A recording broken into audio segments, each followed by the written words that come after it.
We're going to look at it. So foul there on Indiana, on Hull there. But then that is a technical. That is a technical. Dead ball, contact technical.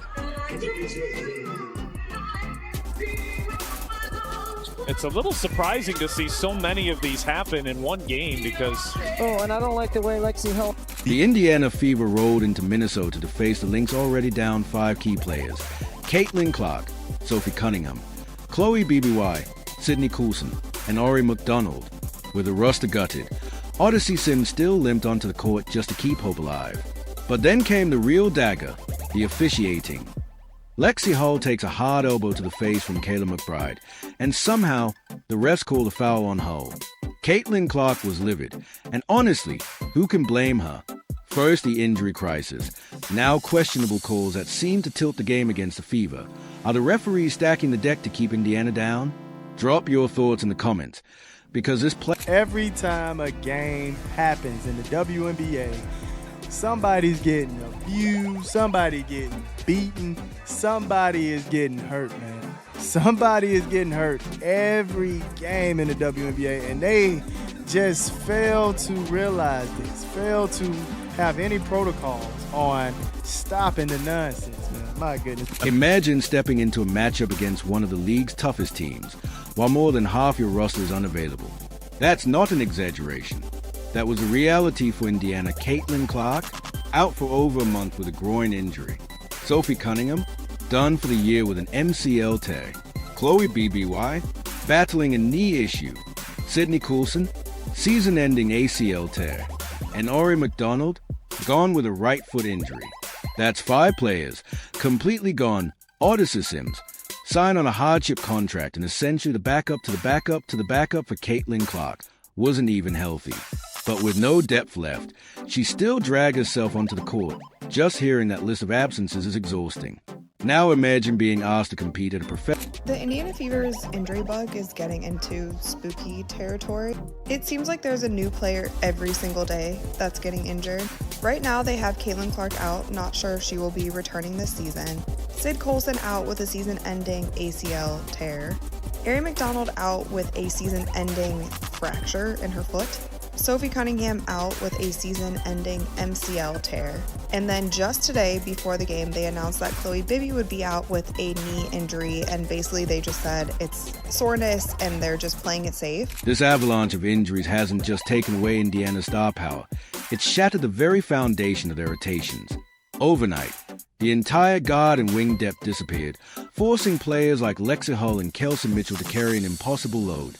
Just 2 nights ago, again against Minnesota, Hull was pushed into a career-high 37 minutes, dropping 23 points. Not as a luxury performance, but out of pure necessity. There was simply no one else left to take on that role. When you're asking players to give more than they ever have before, every single possession feels like scaling a mountain. Make no mistake, Hull has the talent to put up those numbers on any night, but being forced into heavy minutes night after night, with no relief in sight, is a burden few teams could withstand. Lexie, did you come into tonight kind of expecting to play darn near the whole game just with the injury situation and then the personnel available?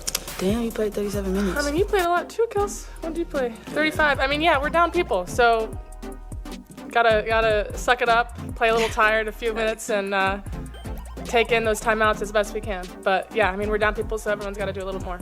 Indiana's survival plan has come down to patchwork fixes, hardship contracts, players sign on the fly just to keep the roster afloat.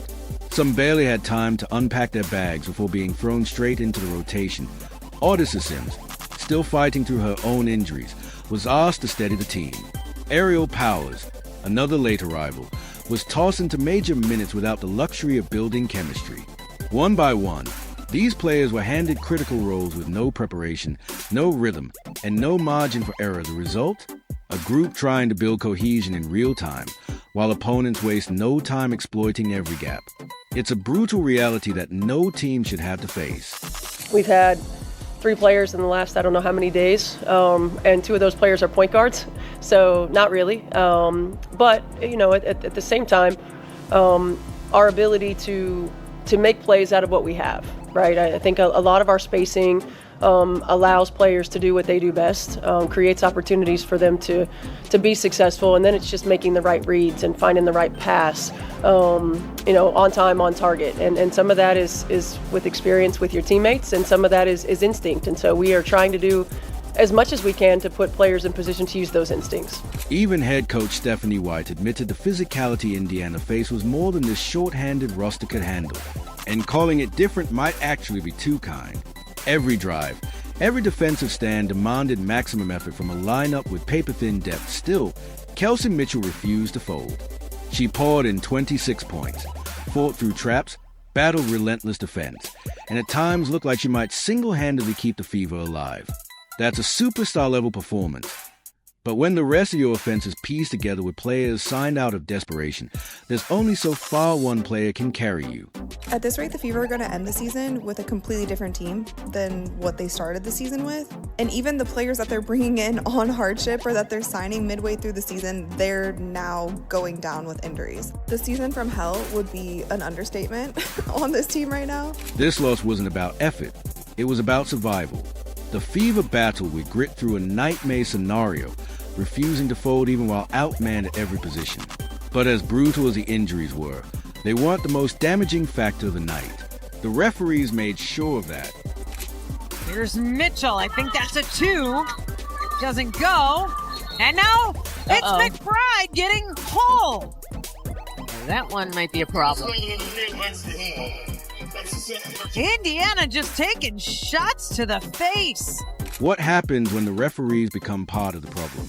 That's exactly what Indiana faced. Lexie Hull, already exhausted from massive minutes, was battling on defense when Kayla McBride swung through. Hull caught a sharp elbow straight to the face and went down hard. Anyone watching knew it was textbook flagrant contact. But instead of calling the foul on McBride, the ref shockingly whistled Hull. The player who got hit was the one punished. The arena erupted in disbelief. And Hull is checking her jaw. See that one again. Kayla McBride goes up, grabs the board, and she wants to get free because Hull has her kind of wrapped. And boy, that's a hard swing. They're going to review it. Fans and analysts expected the replay review to set things straight, but it only made matters worse. After examining the slow motion, the official slightly upgraded the foul, yet still stopped short of holding McBride fully accountable. To IT was as if they were admitting something went wrong, but refused to assign responsibility where it clearly belonged. Hull took a sharp hit to the face, hit the ground in visible pain, and somehow Indiana ended up being the team punished. How do you even justify that? Boom! Right there. Oh my goodness. Boom! Right in the face, man. Right in the face. Now, like I stated, I get it. You might be mad that Lexie put her hand on your forehead. But fam, there is no reason for you to be throwing elbows to somebody's face like that. Come on, man. Throwing elbows to the face. Across social media, Fever fans exploded with frustration. Was this just a one-off mistake, or part of a pattern of Indiana being treated differently by referees? Time and again, when a Fever player takes a hard hit, whether it's a shove, a body blow, or, in this case, an elbow, the call rarely goes their way towards creating perception that the league turns a blind eye, letting opponents ramp up the physicality as long as the team in blue and red is on the receiving end. With players already dropping like flies due to injuries, the anger only intensifies. When half your roster is already sidelined, the last thing you need is the officials piling on. Kayla McBride, 13 points for Kayla McBride. Hit Lexie Hull with an elbow. Foul on Lexie Hull. Hits Lexie Hull with an elbow, foul on Lexie Hull.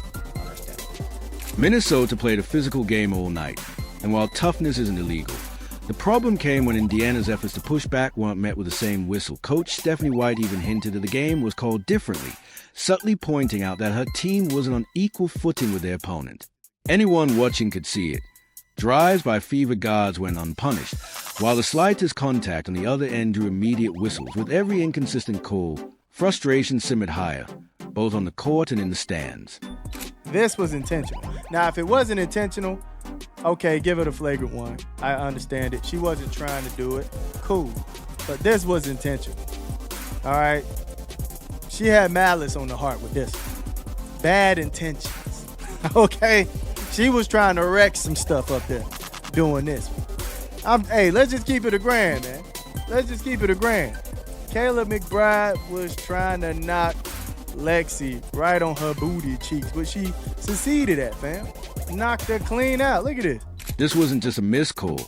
It felt like something bigger. To Indiana, it looked like proof that the system itself was tilted, that officiating bias wasn't accidental but an obstacle they had to battle every night. And yet, instead of folding under the weight of injustice, the short-handed fever dug in, leaning on unlikely heroes to keep the fight alive. Knocked her clean out, man. Oh my goodness. I mean, folded. Look at how her legs are folded right here. Come on, man. Knocking her clean out right here. That was bad intentions, dog. That was bad intentions. I don't care what anybody say, man. That was bad intentions, man. And the refs have to do something about it. You have to make sure that players don't feel comfortable getting out of pocket and doing things like this. You'd expect a team missing so many key players to fold early, but Indiana refused to quit. Despite injuries and questionable officiating, they fought back with everything they had. Kelsey Mitchell once again shouldered the scoring load, pouring in 26 points and answering every Minnesota run until she simply ran out of gas. She was the offensive lifeline in a game where every possession mattered. Without her shot making, this game could have spiraled quickly, but she refused to let that happen. Her relentless aggression and ability to attack the rim, even when the whistles weren't going her way, set the tone for the fight the Fever refused.